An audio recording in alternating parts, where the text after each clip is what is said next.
everybody, welcome back. As you'll have seen from the title of this video, I am going to be helping my friend Jarvis improve his car. He competes in his MX-5 in Drift League GP.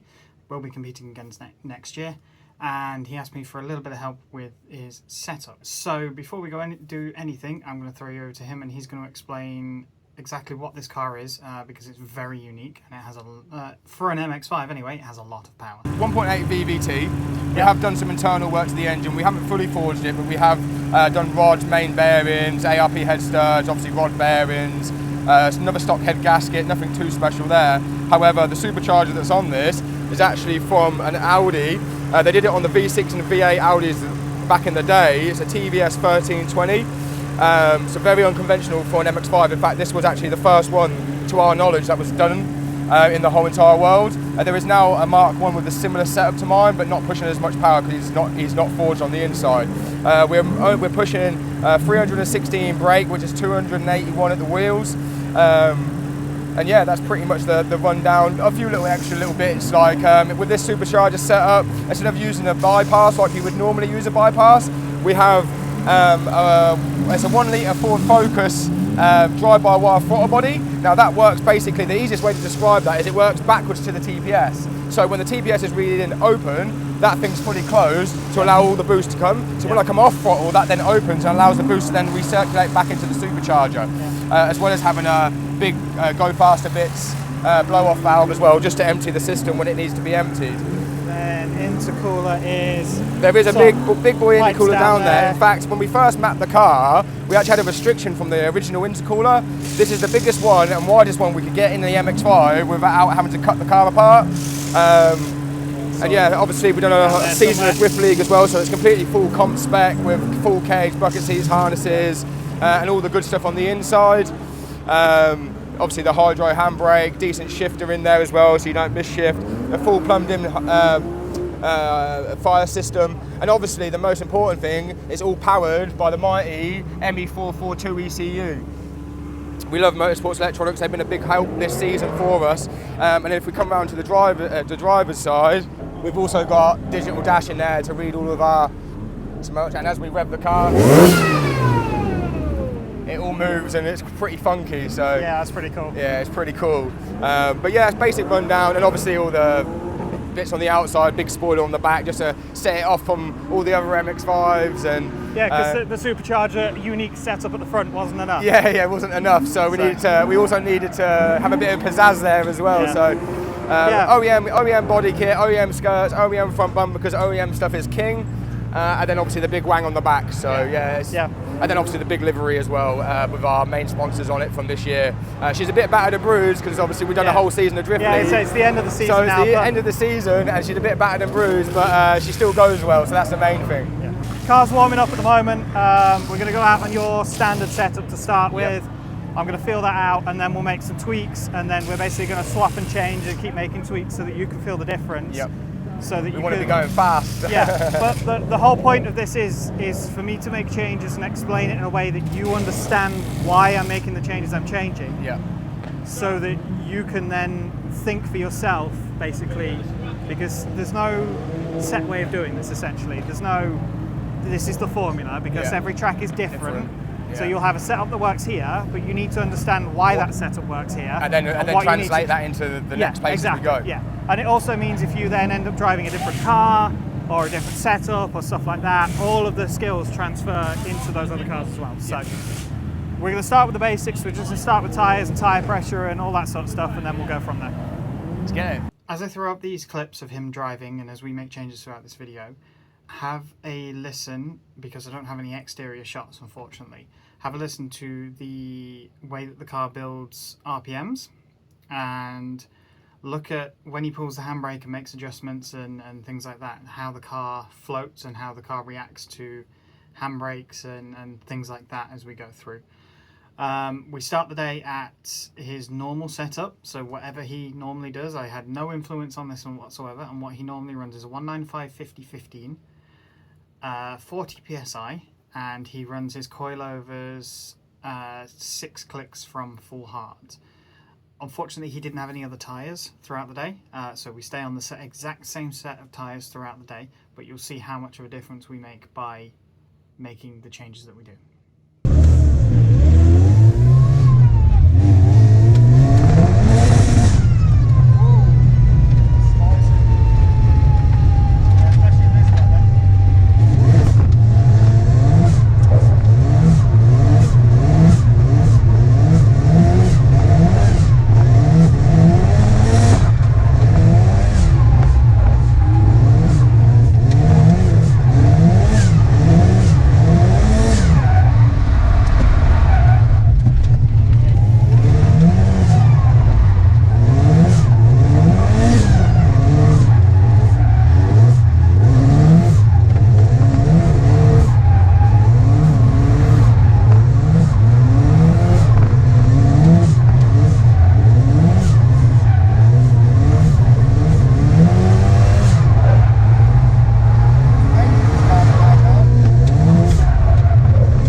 So the microphones didn't work here, so I'll have to fill in the blanks.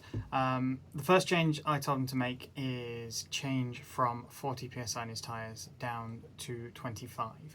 Now, I wanted to make a fairly large change so that he could feel the difference immediately, but I also didn't want to make too many changes at the same time. So if you make, we could have made a suspension change here at the same time as making a tyre pressure change, but if you make too many changes at once, you won't understand what's working and what's not.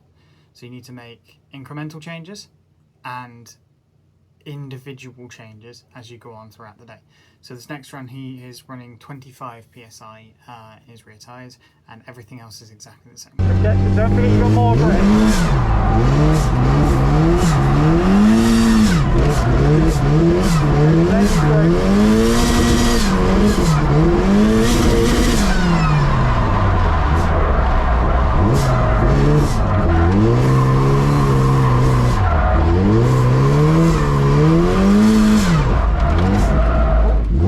Probably 1 second there now.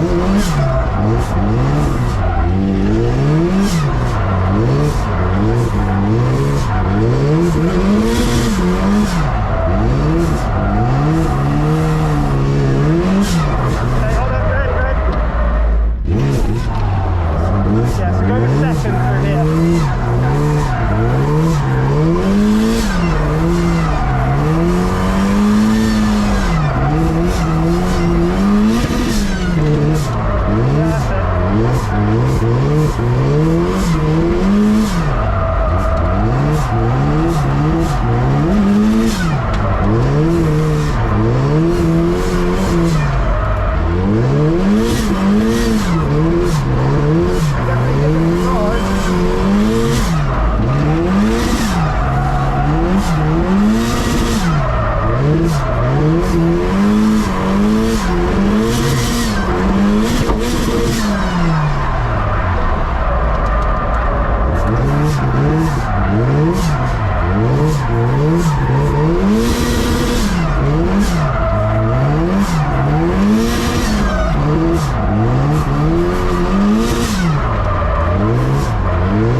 how much more drivable Oh is wow, the difference is amazing. that? Yeah, we dropped, as much as it's a downer that we've broken down, you dropped 15 PSI, that was it. That's the only change we made.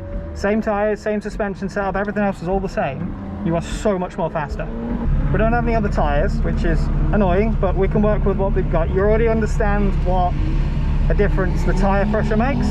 Yeah, well, We're still running the same tyres, that's the thing. the difference between what I had it at to what it was on that last map, again, obviously we died, but up until that point, Yeah. wow, what a difference. Yeah, so what we've done here is you were running 6 clicks from full hard on your rear coilovers, that's Correct. damping settings. Correct.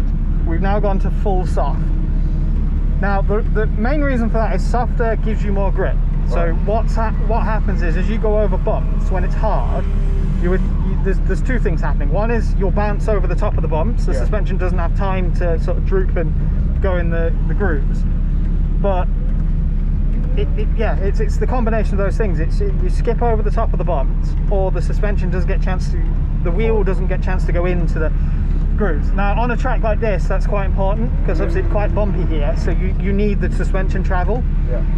And you can obviously fiddle about with spring rates and ride height and all that other stuff, but the main thing here is just you can only adjust damping, and this is something you can adjust on the fly depending on what the weather's like and whether you need more grip or less grip and stuff like that. Yeah. But the reason we've gone to full soft is so you can feel the change. Yeah. That's the hardest thing, is if you make minor changes all the time, Harder to- you'll struggle to feel the changes. Okay.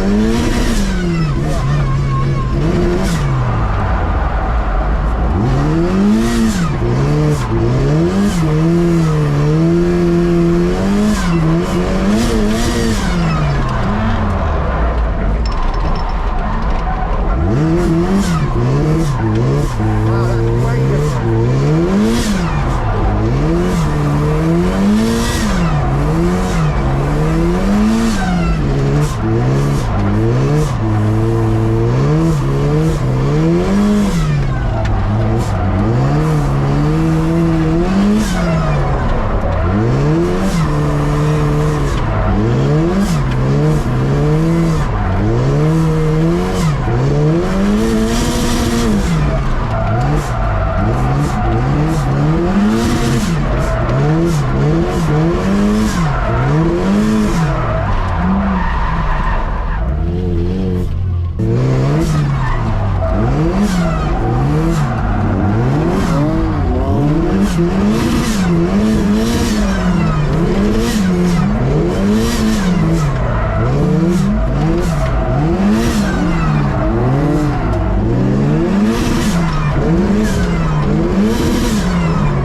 Yeah, it's well weird with the suspension really soft. It's a whole different kind of fish. Yeah, but you're now at a point where you're fast enough that all of these guys are in your way. Yeah, they are. Because they were miles out when we set off.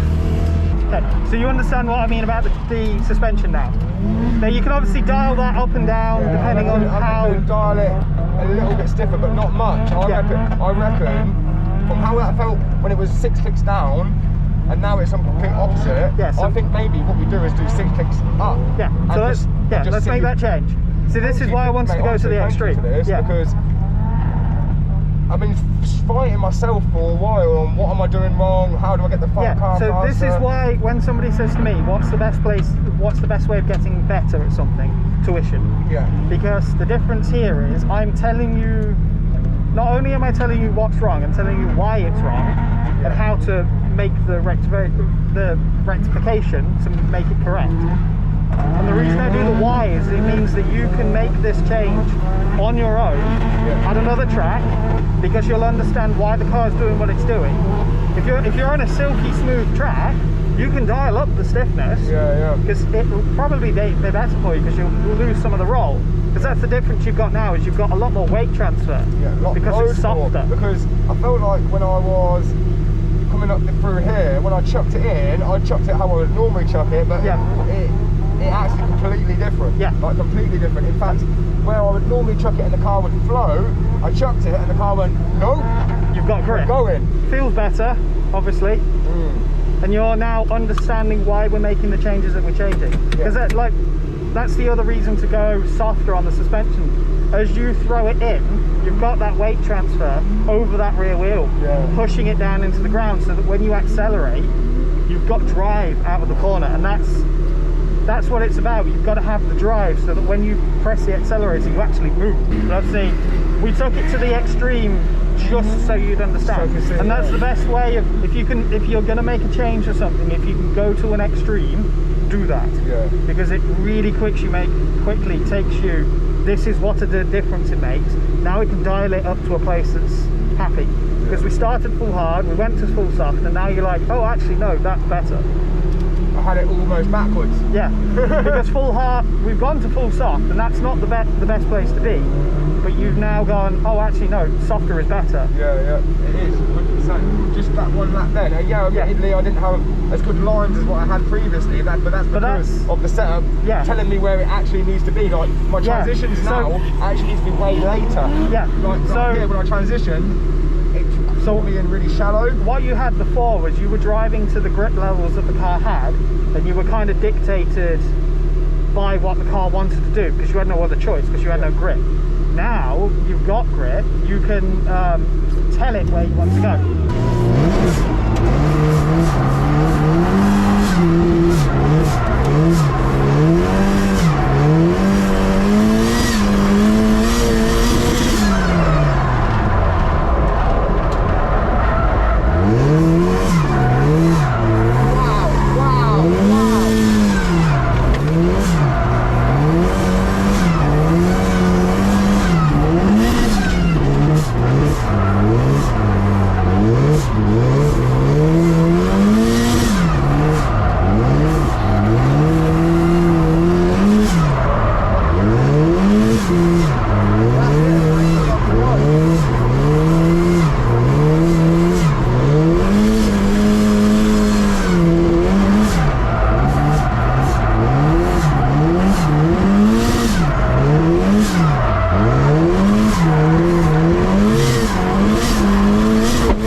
when you came to me last year and said, I'm fast, and I said, no, you're not, you understand why now, I understand why now. Yeah. Honestly, I feel like, I know the car, it was, you know, I was feeling like it was quick before, but now I almost feel like I've got to do everything way faster. Yeah, that's the disadvantage of dialing grip in.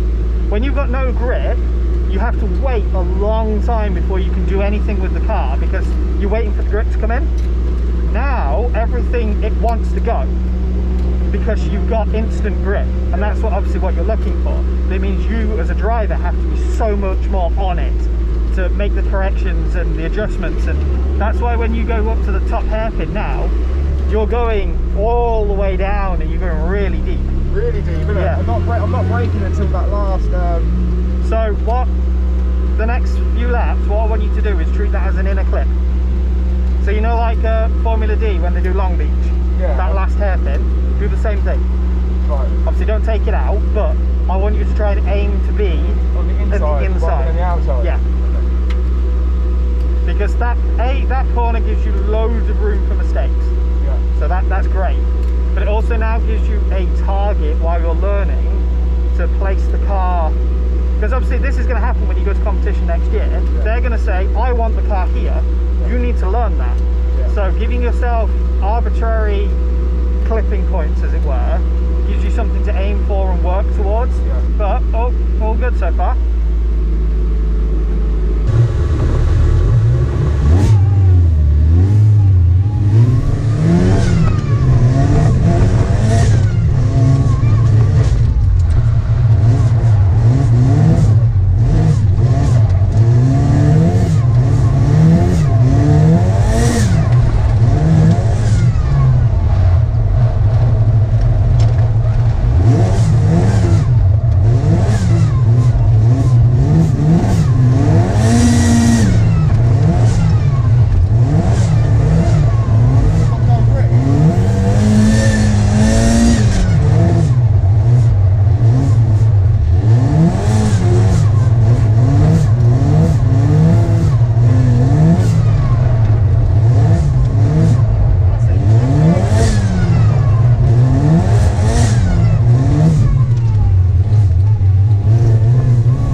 this point, I had to leave Javis and go and Marshall. I was on cone duty in the afternoon, so picking up cones, same as you've seen in a previous video. But I did manage to get a few clips of his car from the outside. We weren't making any setup changes at this point, so he was running exactly what he'd been running in that last clip, which meant he was feeling comfortable in the car, and he started to chase a few people as well, which has really helped his confidence, because he feels like he was saying to me, he feels like he's got the control over the car now. Whereas if you go back in the video and watch the first clip and then the last one back to back, you'll see how much more control he's got.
That's it from this video. As you can see, tire pressures and damping settings make a huge difference to the car and how the car reacts.